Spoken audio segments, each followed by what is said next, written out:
नमस्कार। मैं राजबाला सिंह, हरियाणा की पहली महिला बस ड्राइवर, आज एक बार फिर आपके सामने उपस्थित हुई हूँ एक बहुत ही गंभीर मुद्दे पे बात करने के लिए। मुद्दा है घरेलू हिंसा, डोमेस्टिक वायलेंस। मेरे लिए बहुत गंभीर मुद्दा है, लेकिन इसकी जो शिकार है महिलाएं, वो आधी से ज्यादा इस बात को जायज मानती हैं। उनका कहना है कि अगर हमारी कोई गलती पे हमारे पति हमें पीटते हैं तो क्या ये गलत है। वो इसे गलत ही नहीं मानती, उनको समझ ही नहीं आता। मुझे ये समझ नहीं आता, वो खुद को इंसान मानती है जानवर, क्योंकि पीट के तो जानवरों को समझाया जाता है तुम इंसान हो। अगर तुम खुद इसे जायज मानती हो तो कोई इसे गलत कैसे मान सकता है। और मैं किसी भी सरकारी आंकड़ों की बात नहीं करना चाहती कि हर 90 सेकंड में एक मामला रजिस्टर होता है, हर तीसरी महिला घरेलू हिंसा की शिकार है, हर तीसरी महिला तो बोलने में आता है। मैं ये बात अपने तजुर्बे के आधार पे कहती हूँ कि कहीं ना कहीं हर महिला ने इसका सामना किया है। अगर हम मिडिल क्लास की बात करें ना, जो आदमी पूरा दिन, अगर वो नौकरी पे जाता है ना, पूरा दिन किसी की सुनेगा, लेकिन उस जितनी भी फ्रस्ट्रेशन है ना, शाम को अपनी घरवाली पे निकालेगा आके। उसको ये लगता है कि ये है, इसके ऊपर जब मैं सब कुछ निकाल सकता हूँ अपने, ये ना कहीं जा सकती है ना किसी को कह सकती है, क्योंकि अगर किसी को कहेगा तो वो घर का मामला, इज्जत का मामला, हमारे घर की इज्जत बाहर निकाल रही है, तू बता रही है, घरों की बात लोगों को बता रही है।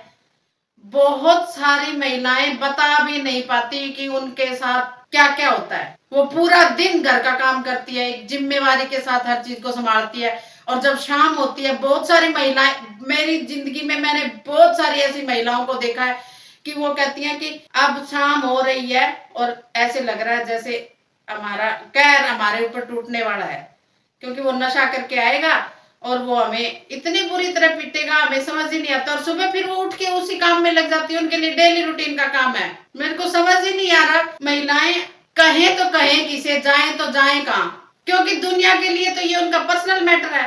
अगर वो पति उसको पीट रहा है तो कहेंगे ये पति पत्नी का पर्सनल मैटर है, इसमें हम नहीं बोल सकते।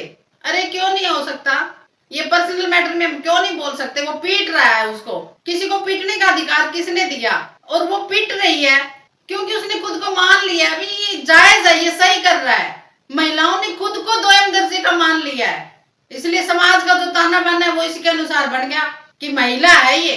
इसीलिए तो हमें ये समान वेतन, समान अधिकार, इसके लिए इतनी लंबी लंबी लड़ाइयां, इतनी लंबी लंबी कुर्बानी देनी पड़ रही है। शुरुआत तो वहीं से हो रही है। जितनी दुर्गति महिलाओं की भारत में हो रही है, इतनी तो कहीं नहीं हो रही। अगर ये बात नहीं यकीन होती तो रोज का अखबार उठा के देख लीजिए, रोज के आंकड़े देख लीजिए, और वो आंकड़े तो एक बहुत ही वो रेयर है जो सामने आ जाते हैं। उसके अलावा तो आप एक बार जाके देखिए उसकी जिंदगी में वो कैसी कैसी यातनाओं से गुजरती है। महिला पुरुष के समान होने की बात कहने में अच्छी लगती है, किताबों में अच्छी लगती है, कागजों में अच्छी लगती है। एक बार इन चीजों को झेल के देखो। मैं हर एक पुरुष से कहना चाहती हूँ कि एक बार उसकी जगह, एक बार उस चीज को झेल के देखो आप, जो चीज वो झेल रही है। इसीलिए तो बोलने की हिम्मत ही नहीं कर पाती वो कि तूने रहना यही है, करना यही है। मुझे ये समझ नहीं आता कि मैं उनके मैं मतलब उनके उनकी जो दशा है उसमें दुख दर्शाऊं या उनके लिए लड़ूं। ये तो मिडिल क्लास की बात होगी, लेकिन आज का जो लाइफ स्टाइल चल रहा है ना, फ्रस्ट्रेशन का काम तो ये हर जगह कर रहा है। जो अपर क्लास की महिलाएं है ना, एक बार मैं उनसे भी पूछना चाहूंगी, आप भी बताइए आपको कहाँ कहाँ कंप्रोमाइज करना पड़ता है इस पुरुष प्रधान समाज में। आप चाहे पैसे से, हालांकि पैसा हर समस्या का हल है, लेकिन जहाँ पुरुष और महिला की समानता की बात आती है ना, हर महिला से पूछना चाहती हूँ कि मैं कंप्रोमाइज कौन करता है, महिला करती है या आपका बेटर हाफ पुरुष करता है। एक बार जब मेरी ये वीडियो देख रहे हो ना, आप मेरी ये बात सुन रहे हो, तो एक बार खुद से सवाल करके देखो ना, आप ये अंदर सच में खुद से सवाल करो, कौन कंप्रोमाइज करता है। जवाब तो आपको मिल गया होगा। बस यही लड़ाई है। लड़ाई एक लकीर की है, झुकने की है। मैं ही क्यों झुकूं। बोलने में कितना अच्छा लगता है, बेटा बेटी समान, पुरुष महिला समान। फिर घरेलू हिंसा में महिलाएं क्यों पिटती हैं। सिक्के का दूसरा पहलू आने दो ना। सुबह से शाम तक महिला काम करे और शाम को जैसे पुरुष करता है सेम वही स्थिति। जो नशा करके पीटते हैं उसको महिला नशा करके पीटे और फिर उसके साथ वही करे जो वो रोज करता है। आपको नहीं लगता देखने में सुनने में जो बात इतनी अच्छी लगती है, अगर हम करेंगे तो कैसी लगेगी? सच में मुझे कहते हुए बहुत अच्छा लग रहा है ये बात। अगर ये हो जाए तो देर नहीं लगेगी हमारा समाज बदलने में, सच कह रही हूँ। लेकिन जो शुरुआत करेगी ना वो बहुत कुछ झेलने के लिए तैयार हो जाओ, क्योंकि हमारा समाज उसे वो करने नहीं देगा। उसको जो ये चल रहा है ना, ये डर रहा, ये हमारे समाज के ताने बाने को, पुरुष प्रधान समाज को रास आ चुका है, तो वो इसको बदलने नहीं देगा।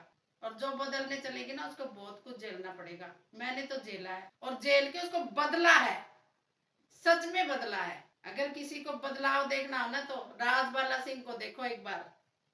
सब कुछ झेल के यहाँ तक पहुंची हूं मैं। ये मैं नहीं बोल रही, मेरे अंदर की आवाज है ये। मैंने उन चीजों को झेल के यहाँ तक पहुंची हूँ। और अब कोई महिला जो इसको मुझे लगता है कि उसके साथ ये हो रहा है, तो मुझे वो नहीं लगती वो महिला, मुझे मैं खड़ी वहां लगती हूँ। मैंने हर चीज को सहा है, लेकिन मैंने समाज के इस पुरुष प्रधान समाज के ताने बाने को तोड़ने की ठान ली। मैंने इस समाज के जो उसूल हैं जो सिर्फ महिलाओं के लिए बनाए, हर उस उसूल को तोड़ने का इरादा कर लिया। मैंने हर उस उसूल को मानने से इनकार कर दिया जो मुझे महिला होने का या महिलाओं को नीचा दिखाने का काम करता है। हर उसूल मैंने उसको मानने से इनकार कर दिया, मैं नहीं मानूंगी। समाज ने कहा कि महिलाएं बस नहीं चला सकती, ड्राइवर नहीं बन सकती, क्योंकि ये पुरुषों का काम है। मैंने मानने से इनकार कर दिया, क्योंकि मेरी नजर में जो चीज पुरुष कर सकते हैं ना वो महिला उससे अच्छे तरीके से जिम्मेवारी से कर सकती है। मेरी नजर में मैंने समाज के हर उस उसूल को तोड़ा है जो पुरुष और महिला को अलग अलग करता है, क्योंकि मेरी नजर में जो पुरुष कर सकते हैं महिलाएं उसको उससे बहुत बेहतर कर सकती हैं। मेरा सपना था कि मैं एक बस ड्राइवर बनूं, लेकिन जब वो बात हुई वही पुरुष और महिला की, महिलाएं ये कैसे कर सकती हैं, महिलाएं इसको बेहतर तरीके से कर सकती हैं। और किया। मैंने जब ये इरादा किया था तो मैं अकेली चली थी, मैं सिर्फ अकेली एक ड्राइवर। लेकिन मेरी ये शुरुआत करने के बाद आज हरियाणा में 15 से ज्यादा महिलाएं बस ड्राइवर है, बस चला रही है। जो भी महिला मेरी ये वीडियो देख रही है मैं उसको कहना चाहूंगी कि आप एक कदम उठाइए। आपका एक कदम बहुत सी महिलाओं को एक नई दिशा, एक नई पहल, एक नई शुरुआत दे सकता है। कभी ये मत सोचिए कि आप एक महिला है, ये सोचिए आप जो भी करेंगी पुरुषों से बहुत बेहतर करेंगी। और अगर हमें इस समाज को बेहतर करना है तो हर काम को महिलाओं को आगे आना होगा। और जो ये अपने ऊपर जो ये अत्याचार बर्दाश्त कर रही हो ना, इनको खत्म कर दो, इनको भूल जाओ और तुम शुरू करो कि अब हम सहेंगे तो बिल्कुल भी नहीं। अगर आप हमारे सामने थप्पड़ उठाने की भी हिम्मत की ना, तेरे को दो पड़ेंगे। जिस दिन आप ये करने लग जाओगी ना उस दिन सामने वाले की हिम्मत भी नहीं होगी।